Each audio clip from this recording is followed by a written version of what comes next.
This is the table I'm going to make. It's made out of aspen. I bought the chairs.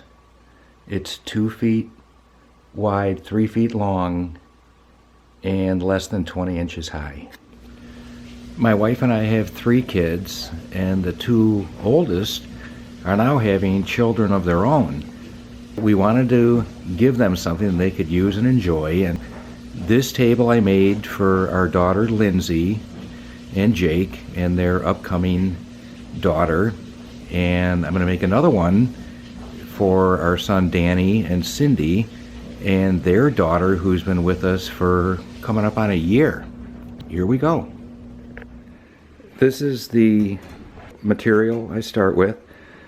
I bought the 2 by 3 foot aspen board, as you can see there on the left, and then the rail pieces and the leg piece are in the center, and the leg pieces, these 3, I'm going to join these together, as you'll see, and they'll be the basis for the 4 legs. The first thing I do is cut the 8-foot boards down, and in this case I'm going to cut them down to 22 inches, and then later on I'll cut them just below 20, and so I'll cut all 3 of these up into 4 segments.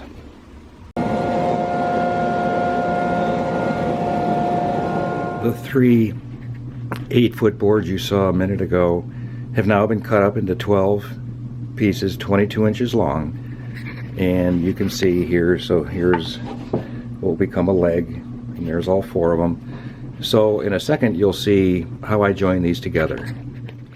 Here you can see I have all 12 pieces grouped by 3 to make the 4 legs, and you can see I have them in the wood clamps, 4 of them, and what I'll do is I'll glue the pieces together as you see here, clamp them all up, and then they'll all be made at the same time, or at least glued together at the same time.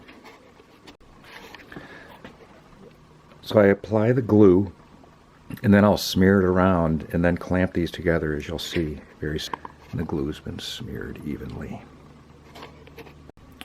One of the 4 legs have been the 3 pieces glued together, as you can see here. I'll scrape off that glue and wipe that down. And after a few minutes, you can unclamp that, take out the one board, turn it over, and then repeat that cleaning and scraping process.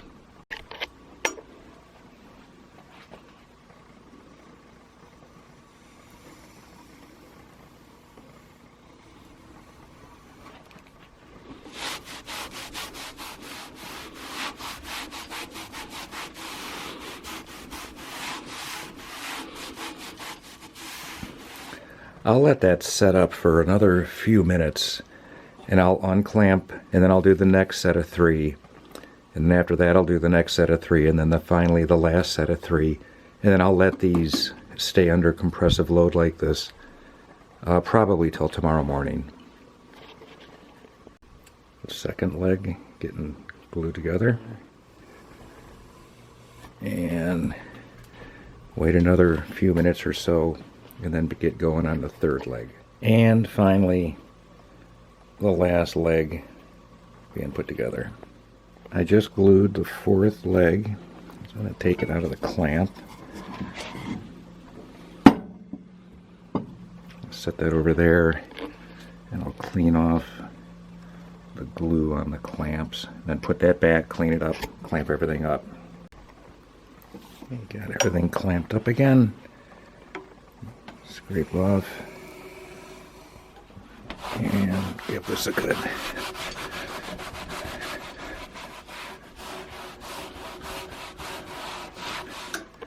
and there they are.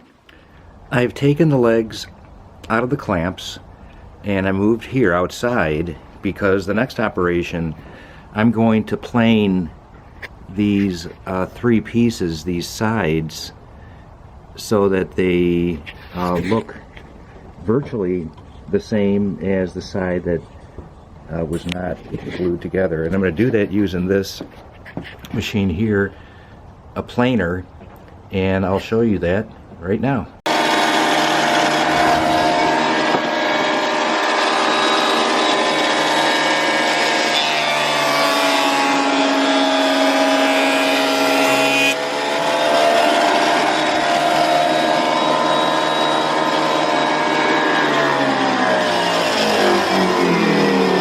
So that one pass, and there'll be more, did a pretty good job on this one side. And so there's 8 altogether. And so what I'll do is I'll run these 3 through next, so that they're all the same size.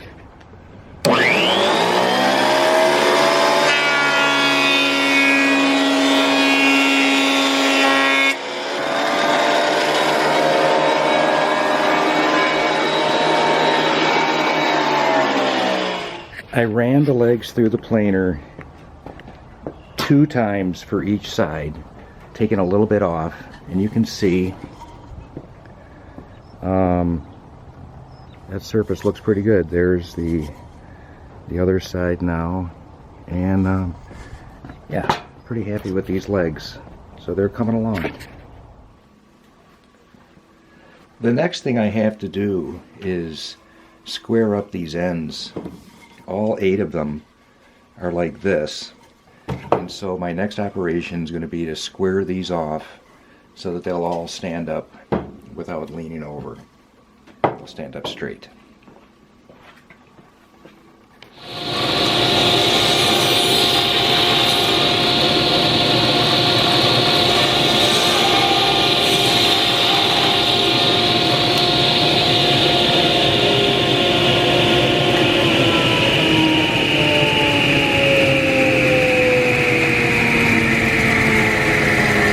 So that's a nice finish. I can work with that, and it'll stand up perpendicular now. So I'll do that 7 more times. The leg ends have all been cut and are square, and they pass the perpendicularity test. Can they stand up on a flat table and all be parallel to each other? It's an important test, and it could be an indicator, if the answer is no, that your blade is dull on your saw and it needs to be replaced. Anyway, these aren't to their final length yet, but they are ready to go to the next step that you'll see right now.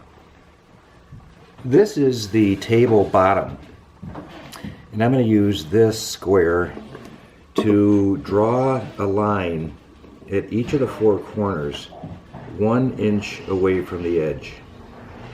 And it's arbitrary. That's just my design feature, and what's going to happen is that once I complete this in all 4 corners, those will be my guides for when I set the leg on.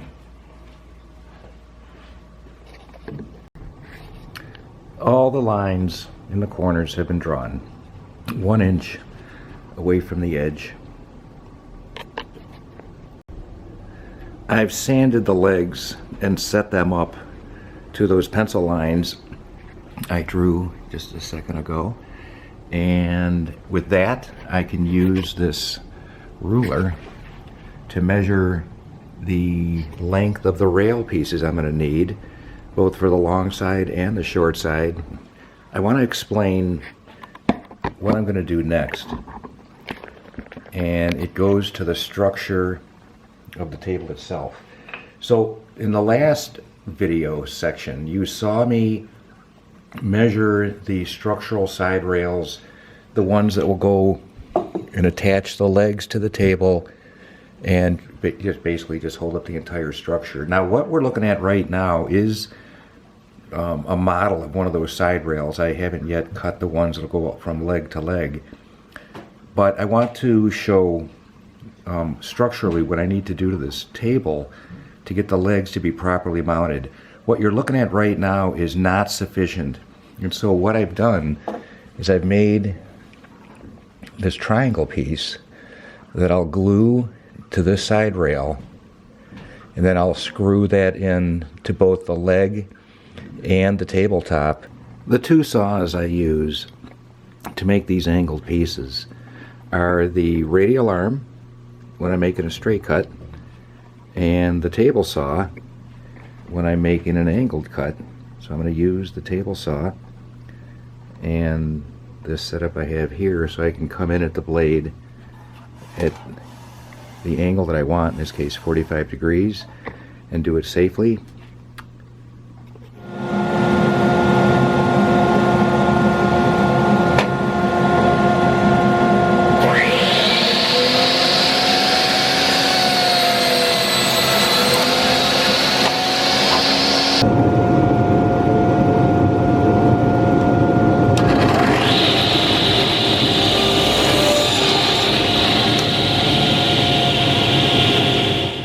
The rail pieces have been cut.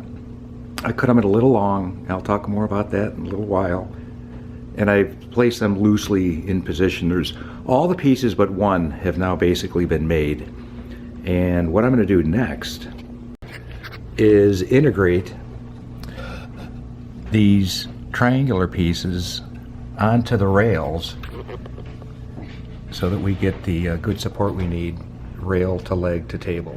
I've glued the triangular pieces to the short rails, to the two short rails, and I have them clamped up here so that glue can set up properly. I'm going to do the same thing over here with the long rails. I got the clamps set up, so I'll do the gluing over here, and you'll see that next. For the long rail pieces, just like the short, I'm going to continue gluing these triangle pieces on. And you can see I've marked here with an X so that I know what side I want to be touching the leg. Put an X on there, so that'll go right there, and then one on the other side. And so I'll put a little glue on there.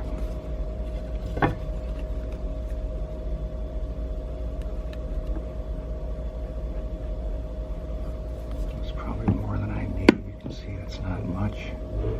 Careful to get that X on the outside here. Now I'm going to smear that glue so that's a nice thin layer. I'm doing that so that as I clamp this into position, it doesn't slide on me, which is what will happen if I don't do that. So I'm going to make sure I got this where I want it. I want this to be smooth between these two pieces here. Okay, that's good.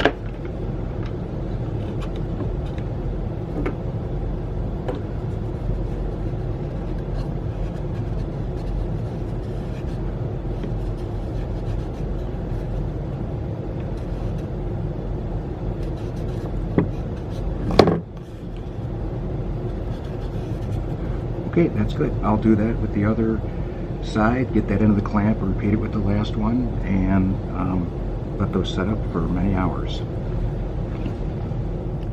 The long rail pieces are now glued with the triangles. Here they'll stay. I've taken the rail pieces out of the clamps where I let them sit overnight. And what I want to show now is the importance of the relationship of these rail ends to the tabletop and to the leg. So here, this relationship is very important, and since I cut these rails long, I'm going to cut off about 1/16 of an inch here to get that perfectly flat, this to that, and it'll go perfect up against the leg. The other important interface here is the relationship of the triangular piece to the rail piece.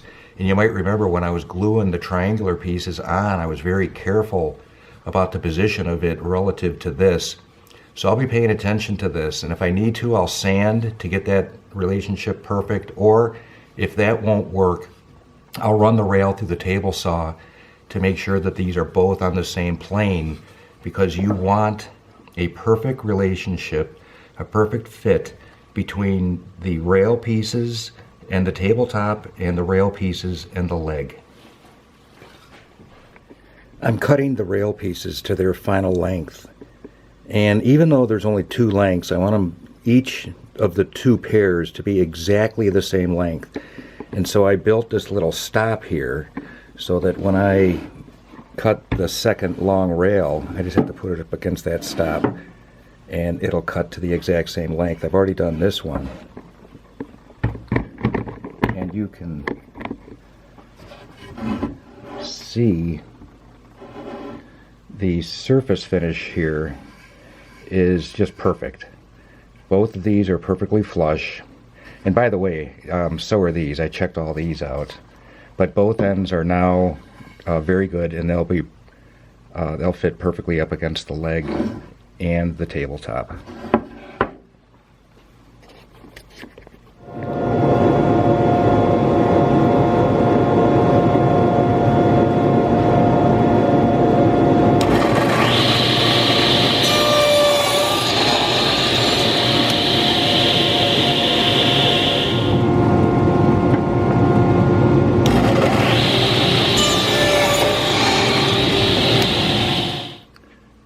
The legs have been cut to their final length.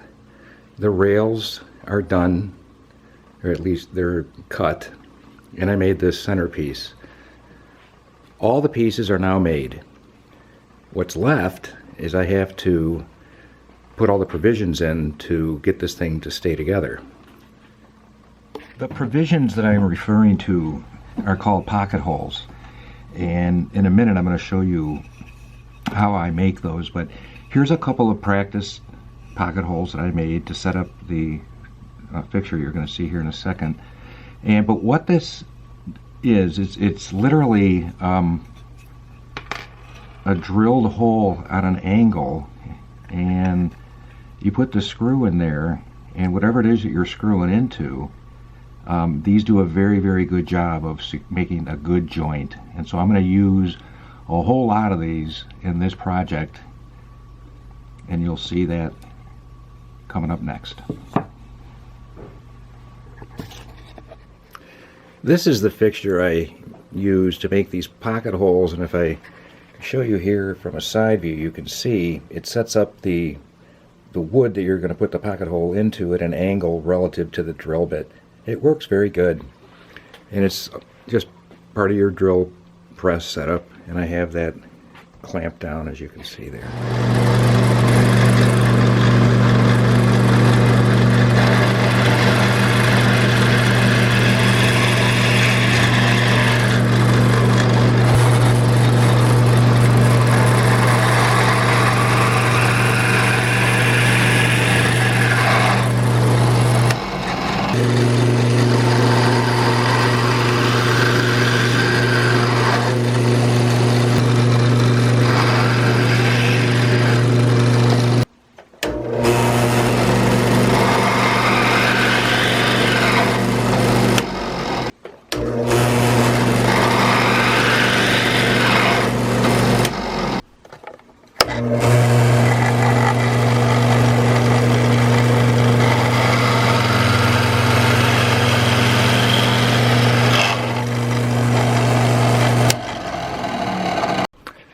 All the pocket holes have been drilled.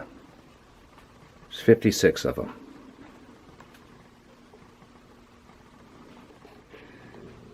The pocket holes are all done, but I'm not happy with them. And I learned something here. This drill bit got dull on me while I was doing this project, and so I went out and bought another one. Here it is, the Craig, and I'm going to remake these rails. The pocket holes have all been redone, and I'm glad I redid them because these new ones you can see are nice and crisp and clean, and that's what you want, and the screws fit in there. The prior ones with that dull drill bit, they just didn't turn out very good. You'll notice that the triangle pieces are separate. I decided to drill all the holes and then glue them on, otherwise the process is the same. The new rails are done with their new pocket holes, and I'm ready to proceed. So there's two more major things that need to happen to this project. The first is I have to round everything off, and I'm going to do most of that by routering. I'll show you that now. There's a couple different ways that you can router wood. One is what you're looking at here, which is a table. So I have a table router, and later on you're going to see how you can router by hand. I have to do the tabletop by hand, and I'll explain more of that later. But this this process is pretty straightforward. Very fast moving router bit, about 25,000 RPM. Very, very fast.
The table router did a very good job on the rails and legs, but it is not optimal at all for an object this size. The table that I have for the router is very small, at least compared to the size of this table, and so I can't use that, and I wouldn't want to for another reason too that I'll explain here in a second. But the other rounding that I need to do are with these corners. So I use this circle template to draw those radii in each of the four corners, and I'm going to use this sanding block that has 100 grit paper, and I'm going to sand these by hand. I'll show you that now. The thing to remember when you're doing a sanding operation like I'm going to do right now on this corner is you need to maintain the perpendicularity of this to the table. So you want that edge to be just like the others, 90 degrees from the tabletop. And so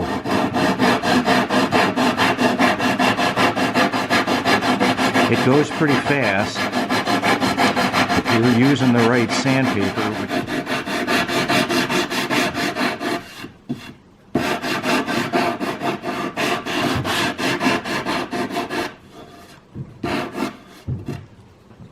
Okay, that's pretty good.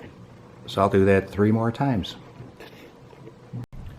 I moved back outside with my portable router for the same reason I was outside earlier. This process with a portable router makes quite a mess. And the reason for that is with the router table, the thing that you're routering is what moves and the router stays stationary. In this process, the thing that you're routering doesn't move, and the router itself is the thing that's moving. That's going to be necessary to do these corners. I can't do those on a table saw, or a table router, I mean. Now the other thing about a handheld router, any router for that matter, is this tool could potentially be very dangerous if it gets out of your control. So you need to be very, very cautious when you're using a router, because remember that thing's spinning about 25,000 RPM. Here we go.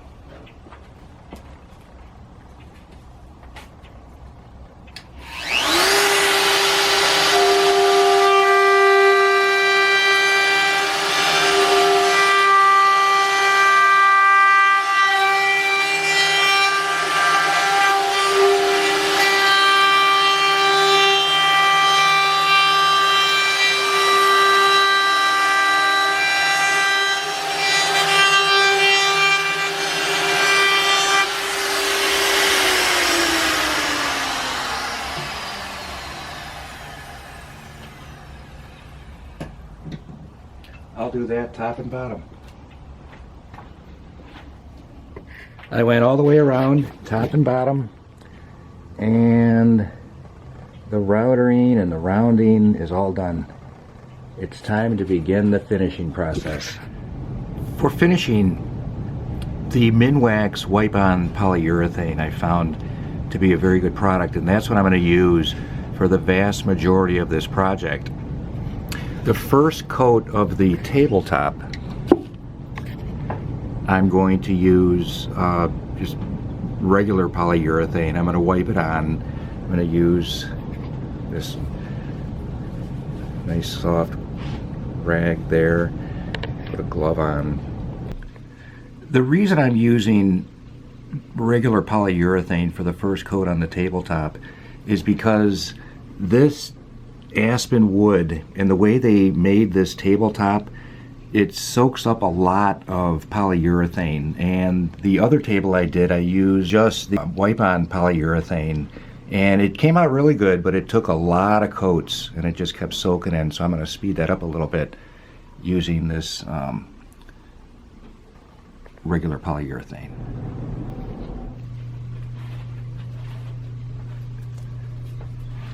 So the wipe-on poly, I'm going to put on the same way as I did the tabletop with the regular polyurethane, which is thicker. This stuff is very thin. It requires many coats, and they're nice and thin. This is probably going to take 3, 4, 5 coats, sanding in between. But you just rub it on, and I like to do all the sides, even though you're not going to see all of these. But I'll just go through one by one and rub this on.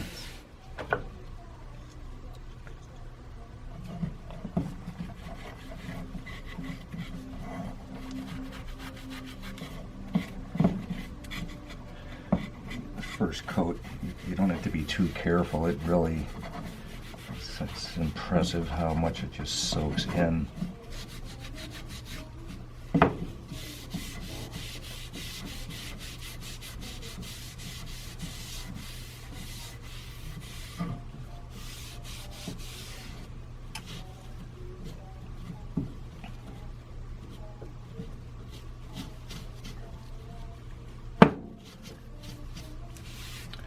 Coat number 1 for the rails. So I'm going to sand the table using a combination of my block and the handheld used up sandpaper. Both of these are pretty worn out, but I'm just going to lightly sand and do the edges.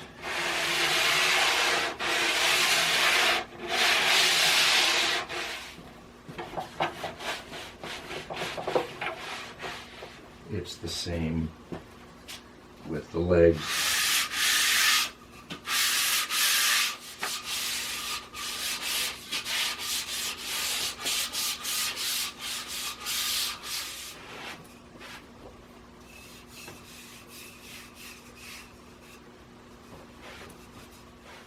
The rail pieces.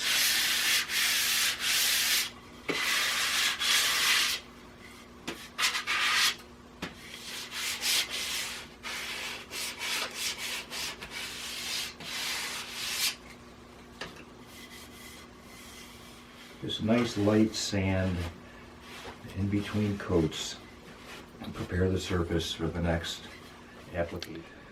All the pieces are made and finished, and I laid them out pretty much in the same configuration they were when it was just lumber. So here are all the finished pieces. So I'll put these together now. Because I want it to be perpendicular and square, and the legs perfectly vertical, as close as I can get to perfect as I can, there's 2 things I want to point out here. One, I'm using this pool table because it's the flattest surface I have, and it's extremely flat. It's flatter than the tabletop that this is going to go on. So I'm using it to keep everything flat and on the same plane.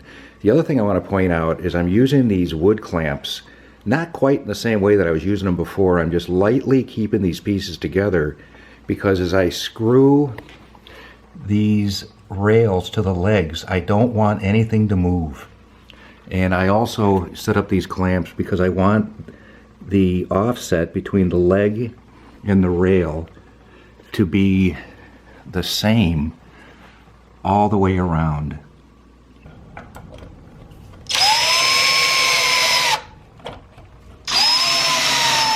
I like to do the final tightening by hand so you can feel the screw tightening And that's the last one. The table is done.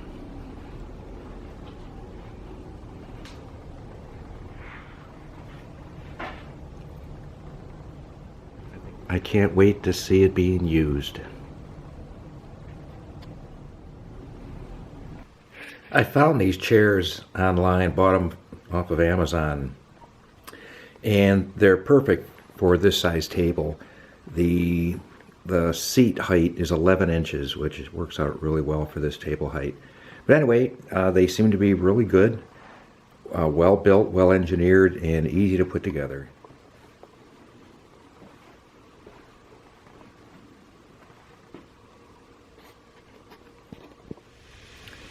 Well, there they are, both of them side by side.